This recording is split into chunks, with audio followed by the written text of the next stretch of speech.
Oi, seja muito bem-vinda e muito bem-vindo ao podcast O Que Habita em Mim.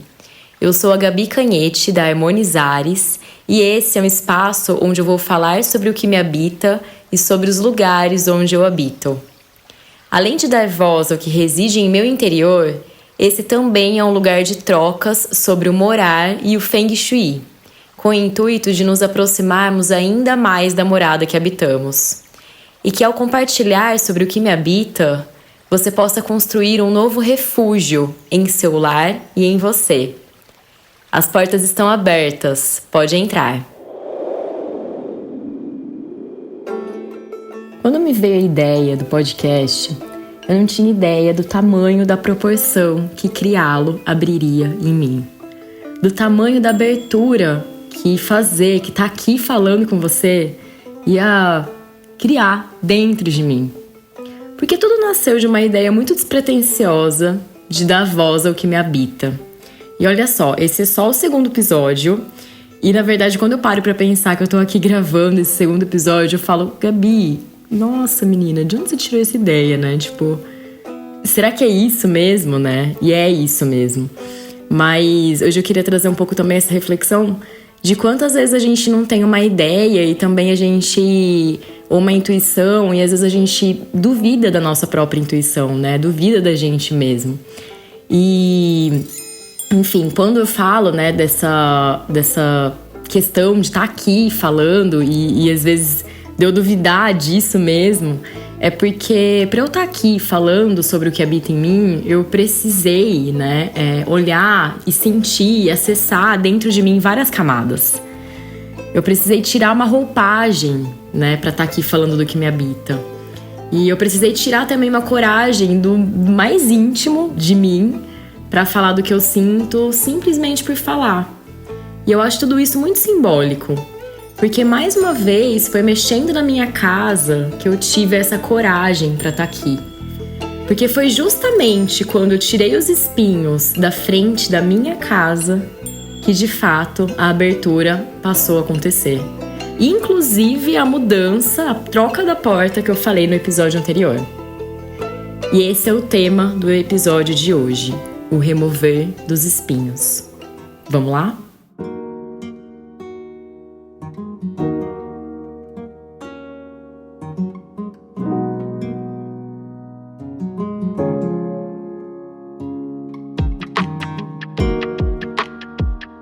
Antes de morar nessa casa, na minha casa antiga, meu marido, João, a gente tinha, né, um lindo canteiro de agaves. Agaves e cactos exóticos. Era um canteiro mais ou menos com umas 10 espécies no total, e esse canteiro ficava bem na lateral da cerca da nossa casa. Eu não sei se você conhece a agave, mas ela é uma planta bem grande, bonita, exuberante e muito pontiaguda. Tem várias espécies de agave por aí, e aqui a gente tinha alguns tipos, e em especial, né, eu lembro que a que mais me marcou foi a agave azul. Se você não conhece, dá um Google aí pra ver que vai ser fácil de identificar, com certeza você já deve ter visto. Bom, esse canteiro, ele ficava na nossa casa antiga, e quando essas plantas estavam lá, elas eram bebês, assim, a gente plantou elas bem pequenininhas, e aí quando a gente mudou pra nossa casa nova, a gente transplantou várias mudas que a gente tinha lá, e inclusive o nosso canteiro de agaves veio junto com a gente.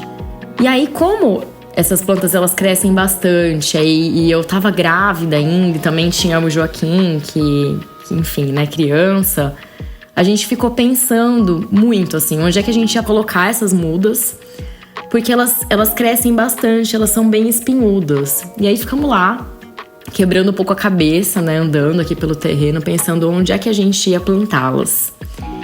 E aí o meu marido, ele teve a ideia de plantá-las na frente de casa, do lado de fora do muro. Porque aí seria uma forma de proteger energeticamente a casa e fisicamente também, né? E também proteger as crianças, porque essas plantas ficando do lado de fora, não ia ter nenhum perigo das crianças se aproximarem ali e serem espetadas pelos espinhos das agaves. Só que eu lembro como se fosse ontem que internamente, quando meu marido teve essa ideia de plantar elas lá na frente, eu ouvi um melhor não. Melhor não, Gabi. Mas, como a gente não encontrou um melhor lugar para colocá-las, a gente, enfim, decidiu colocar elas lá mesmo. E eu lembro que eu falei, bom, vamos ver o que vai dar, né? Vamos ver como é que vai ser, eu vou experimentar. E nesses anos trabalhando, né, estudando Feng Shui, tem uma coisa que eu acredito e muito, é que essa arte, ela só funciona quando ela é experimentada. E isso eu aprendi com uma das minhas mestras de Feng Shui, a portuguesa Sofia Batalha. Eu lembro que quando eu ouvi essa afirmação, assim, ela se tornou um mantra pra mim. E, de fato, experimentar a casa é a melhor forma da gente ficar amiga desse lar, da gente se aproximar do nosso lar, ouvir, né, o que essa casa tem a dizer. Porque se a gente não experimenta a casa, a gente fica só na teoria, que dita o que a gente deve e o que a gente não deve fazer em casa. Será que é melhor o sofá virado pra cá ou pra lá? E a cama? Será que pode ficar embaixo da janela? Será que pode ficar com o pé da cama virado pra porta? Tem várias informações por trás, várias camadas por trás dessas informações que a gente vê por aí. Mas eu sempre falo que a gente não pode ter medo de agir na nossa casa. E o que acontece quando a gente fica só na teoria é que ao invés de agir na casa, a gente fica com medo de experimentar essa casa. E o Feng Shui não faz sentido ficar só na teoria. Por quê? Vento e água, né, a tradução de Feng Shui, eles precisam ser sentidos. A gente sente a água no corpo. A gente sente o vento no corpo. Então não tem cabimento nenhum a gente ficar só na teoria do que a gente vê no livro, na internet, enfim. A gente tem que, de fato, experimentar. E aí, voltando, eu experimentei colocar, então, as agaves na entrada da nossa casa. E ao chegar em casa, quem dava as boas-vindas eram elas, as agaves azuis.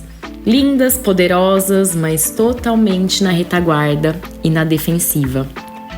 E não por acaso, nessa época, além da gente estar na pandemia, logo o Miguel nasceu. E com ele veio o famoso, queridíssimo puerpério.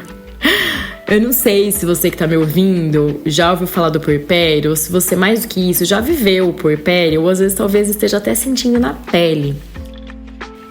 Mas o puerpério é esse momento que a mulher passa logo depois que o bebê nasce, né? É um momento de muita sombra, de muita conexão com uma outra pessoa, que você já não é mais a mesma que você era quando você teve o bebê. Como a gente tava então na pandemia e eu tava no puerpério, eu tava em uma fase da minha vida que eu me sentia totalmente fechada pras pessoas, pras coisas e até pras oportunidades.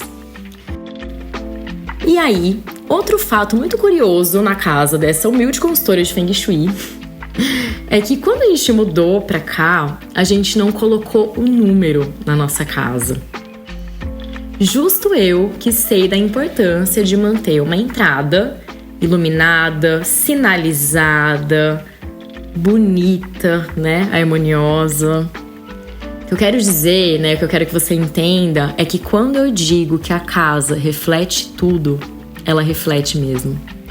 Porque por mais que eu soubesse a melhor forma de ativar a entrada da minha casa, por mais que eu soubesse que era importante ter um número, por um motivo maior, eu não conseguia, e na verdade eu não queria, ao ponto de achar naquela época que não ter um número na entrada da minha casa não era de fato um problema. Não era um problema pra mim. Porque internamente não ter um número estava em total ressonância comigo. Até que teve um dia que a gente saiu pra almoçar, né? Eu, meu marido e as crianças. A gente foi na casa da minha sogra. E eu lembro que quando a gente voltou, a gente tava abrindo o portão e eu vi que tinha alguma coisa diferente, assim, no muro. Sabe quando você olha, mas você demora um tempinho, assim, pra cair a ficha? E aí, a hora que eu olhei, tava ali o número da minha casa. Em uma plaquinha de PVC pintada à mão com a letra do meu pai. E me deu até emoção, assim, de lembrar dessa cena, porque eu lembro exatamente, assim, que eu tava no carro e eu olhei, e aí demorou um pouco pra cair minha ficha, né, do que se tratava. Eu lembro que eu vi o número e falei, nossa, que massa, meu pai fez um número pra nossa casa, a gente tava realmente precisando desse número. E aí um lado meu, na hora, sentiu grata, assim, achou bonitinha a letra dele, eu falei, nossa, que carinho, né, tipo, meu pai é foda, né. Ele fez um número pra minha casa, pra nossa casa. Só que ao mesmo tempo, um lado meu, ele achou estranho. Então foi uma sensação assim, eu gostei na hora que eu vi, só que ao mesmo tempo eu achei estranho. E eu achei estranho porque eu pensei, nossa, mas como assim a minha casa tá com um número se não fui eu que coloquei? Você já se sentiu assim, ambígua nas emoções? Porque por um lado eu gostei e por outro lado eu achei estranho. E conforme eu entrei em casa, eu fui achando mais estranho aquilo. E aí eu fui mergulhando na estranheza que aquilo me causou. Porque por mais que a casa precisasse de um número, eu ainda não precisava. Porque internamente eu ainda estava muito fechada para receber o outro. E eu ainda não contei aqui, mas os meus pais, eles são os nossos vizinhos. Lembra que eu falei no episódio 1, né, que a gente construiu a nossa casa e que essa casa era no mesmo bairro em que eu cresci? Pois bem, eu fiquei maturando aquela sensação que tinha um gosto desconfortável de incômodo. Incômodo de ver que a minha casa estava com um número, sendo que eu ainda não estava pronta para colocar. Eu não sei se está fazendo muito sentido para você e talvez você possa até pensar, nossa, Gabi, mas é só um número e, cara, você estava precisando de um número mesmo. Mas para mim é muito além. Porque o número da casa naquele momento era o meu cartão de visitas. Só que eu ainda não estava pronta para me apresentar. E aí, lidando com o meu próprio desconforto, eu lembro que eu criei coragem e eu fui falar com meu pai. E aí eu troquei essa ideia com ele, né? Falando, pai, você colocou o número lá na frente de casa, né? Que legal, obrigada. E aí eu lembro certinho, assim, que ele olhou pra mim com aquela cara de criança, sabe o que é aprovação? E aí, conforme ele olhou pra mim, né, com aquele sorriso de quem quer aprovação, eu olhei com uma cara meio, tipo, nossa, pai, isso aqui não precisava ter colocado, eu não queria que você tivesse colocado. E eu tentei justificar pra ele, explicar de uma maneira amorosa que enfim, não era o momento ainda de colocar o número. E aí eu lembro que eu falei que tinha uns outros números que eu tinha visto na internet, né? E por isso que a gente não tinha colocado ainda, que a gente queria colocar de tal material, fazer de tal jeito, então que a gente ia fazer isso ainda. Então, obrigada, mas assim, não precisava ter colocado. E eu lembro que a cara dele foi fechando, assim, ele ficou chateado comigo. E aí eu sei que ele ficou chateado comigo também, porque passou um tempo disso que eu falei pra ele, né? Tentei conversar com ele, mas não fluiu muito bem a conversa. Passou um tempo, quando eu fui lá na frente de casa pra ver o número de novo e pra perceber a sensação que aquilo me causava, o número já não tava mais lá. Ele tirou. E aí eu percebi que ele ficou chateado. E aí depois eu fui conversar com ele de novo, perguntando se ele ficou chateado. E ele falou por que ele colocou o número. Que às vezes o carteiro acabava chamando ele na casa dele pra entregar as coisas. E por isso que ele fez, né? Pra tentar ajudar. Ele tava certo. A gente precisava mesmo numerar a nossa casa. Mas o fato é que eu não pedi pra ele fazer a placa, né? Eu não pedi pra ele pegar o martelo, o prego, fixar o número lá na frente com a letra dele, né? Na frente da nossa casa. E de alguma forma ou de outra eu senti que nesse momento eu precisava colocar um limite. Sabe o limite que eu falei lá atrás, né? Da porta que não fechava? Então, eu precisei colocar um limite pra ele. Porque naquele momento eu precisei mostrar pra ele que é claro que a ajuda ela é bem-vinda, mas ela é bem-vinda quando a gente pede por ela, né? É a mesma história da borboleta, né? Que tá lá tentando sair do casulo e sair sozinha do casulo é tudo que a borboleta precisa pra conseguir voar. E se a gente vai e fura o casulo pra ajudar a borboleta a sair, isso vai atrapalhar, né? No desenvolvimento das asas da borboleta. Então, nesse momento, eu precisei mostrar para o meu pai que, por mais que eu tivesse agradecida por ele ter feito o número para mim, não era o momento de colocar o número ainda. E que, além disso, que nessa casa eu não sou a filha dele. Eu sou a dona da casa.